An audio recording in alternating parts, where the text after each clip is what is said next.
Nama saya Gilang Pandu Susandi, NRP 5213110117, dan pada kesempatan kali ini saya ingin melakukan reevaluation pada buku Decision Support and Business Intelligence System yang berhubungan dengan kecerdasan bisnis. Langsung saja masuk ke chapter yang pertama, yaitu mengenai Decision Support System dan Business Intelligence. Nantinya akan ada 6 subbab yang akan saya lakukan reevaluation. Ya. Subbab yang pertama yaitu ada 3 pertanyaan. Yang pertama, list of the component of and explain the business pressure response support model. Yang kedua yaitu what are some of the major factor into the business environment. Dan yang ketiga, what are some the major response activities that the organization takes. Menjawab yang pertama, nomor 1 tadi, yaitu komponen dari model pressure response support adalah tekanan bisnis, respon perusahaan terhadap tekanan tersebut, dan dukungan yang terkomputerisasi. Dan model ini berisi bahwa respon dibuat untuk melawan tekanan, mendukung validitas pengawasan, dan meningkatkan kualitas respon. Jawaban untuk yang nomor 2 yaitu ada faktor pasar yang berisikan strong competition, expanding global market, kemudian ada faktor teknologi, desire for custom, more innovation, new product and new service, kemudian ada faktor permintaan consumer, desire for customization, customer getting powerful and less loyal, faktor masyarakat, growing government regulation and deregulation. Jawaban untuk yang nomor 3 yaitu ada penggunaan model bisnis baru dan inovatif, merestruktur proses bisnis, berpartisipasi dalam aliansi bisnis, meningkatkan sistem informasi perusahaan, meningkatkan layanan dan hubungan pelanggan, serta meningkatkan pengambilan keputusan. Masuk ke pertanyaan subbab yang kedua yaitu 1.3, ada describe the three major managerial role and list of the specific activities in each.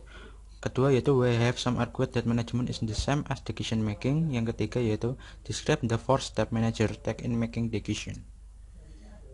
Jawaban yang pertama yaitu peran utama manajerial dikategorikan menjadi 3, yaitu aktivitas interpersonal, contohnya adalah menjadi seorang pemimpin. Kemudian yang kedua ada aktivitas informasional, yaitu menjadi seorang melakukan monitoring. Yang ketiga yaitu melakukan aktivitas penentuan, di mana nantinya akan melakukan alokasi resource dan juga melakukan negosiasi. Masuk ke jawaban yang kedua yaitu karena banyak mempertimbangkan bahwa manajemen dan pengambilan keputusan dipertimbangkan sebagai seni. Sebuah bakat dari seseorang dapat didapatkan dengan pengalaman yang panjang yang dapat meningkatkan kreativitas, intuisi, dan juga pemutusan pengalamannya. Pertanyaan yang ketiga, 4 langkah yang dilakukan manajer untuk membuat keputusan yaitu yang pertama, mendefinisikan masalah. Yang kedua, membuat model yang mendeskripsikan masalah secara nyata. Yang ketiga yaitu mengidentifikasi solusi terhadap model masalah dan mengevaluasi solusi tersebut. Kemudian yang terakhir adalah membandingkan, memilih, dan merekomendasikan solusi yang cocok. Pertanyaan yang ketiga yaitu yang pertama ada who have the capability of the computing evolve over time. Yang kedua, list some capability of computing that can facilitate managerial decision making. Yang ketiga, how can a computer have overcome the cognitive limit of human. Dan yang terakhir yaitu why is the web considered so important for decision support. Jawab pertanyaan yang pertama tadi, karena alat bisnis intelligence seperti data warehousing, data mining, proses analisis online, dashboard, dan penggunaan web akan pengambilan keputusan menjadi dasar manajemen modern. Maka kecepatan tinggi jaringan sistem informasi menjadi kebutuhan untuk membantu manajer dalam membuat keputusan yang tepat.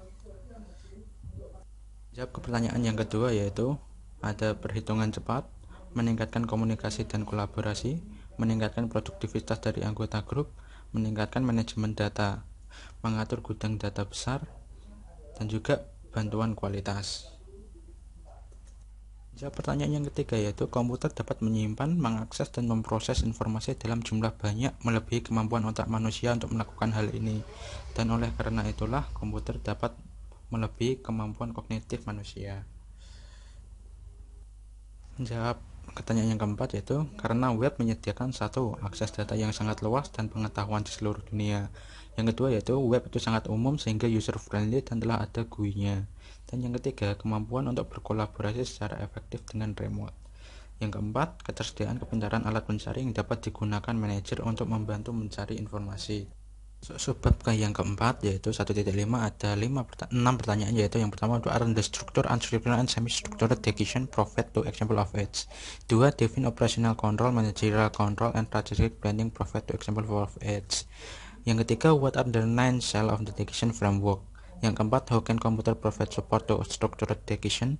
Yang kelima, define the automated decision system atau ADS. Dan yang keenam, how can computer provide support to semi-structural and unstructural decision.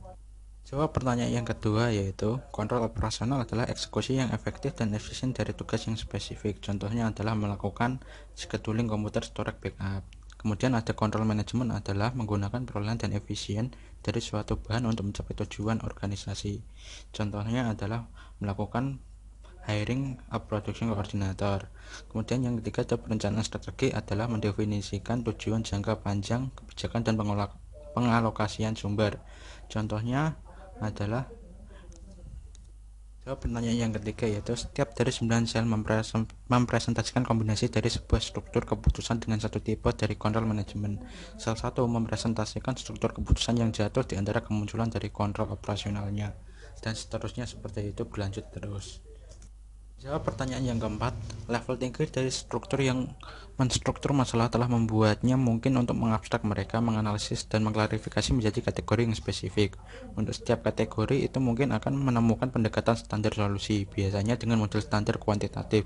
Model ini dapat diimplementasikan menjadi easy to apply software. Pertanyaan yang kelima, yaitu automated decision system adalah sistem berdasarkan aturan yang menyediakan solusi untuk masalah manajerial yang spesifik dan berulang, biasanya di suatu industri dan area fungsional tertentu. Subbab yang kelima, yaitu ada 4 pertanyaan. Yang pertama, provide the definition of DSS. Yang kedua, describe DSS and umbrella term. Yang ketiga, describe the architecture of DSS. Dan yang keempat ada how is the term DSS used in academy world. Pertanyaan yang pertama, yaitu sistem berdasarkan komputer interaktif yang membantu membuat keputusan menggunakan data dan model untuk menyelesaikan masalah tak terstruktur. Yang kedua, sepasang sumber kecerdasan dari individu dengan kemampuan komputer untuk meningkatkan kualitas keputusan yang dibuat. Pertanyaan yang kedua, yaitu DSS menggambarkan sistem komputerisasi yang mendukung pengambilan keputusan dalam suatu organisasi. Sebuah organisasi mungkin memiliki misalnya sistem manajemen pengetahuan untuk membimbing suatu personil dalam pemecahan masalah mereka. Mungkin memiliki sistem pendukung yang terpisah untuk pemasaran keuangan dan akuntansi, manajemen rantai suplai, SDM, dan sebagainya.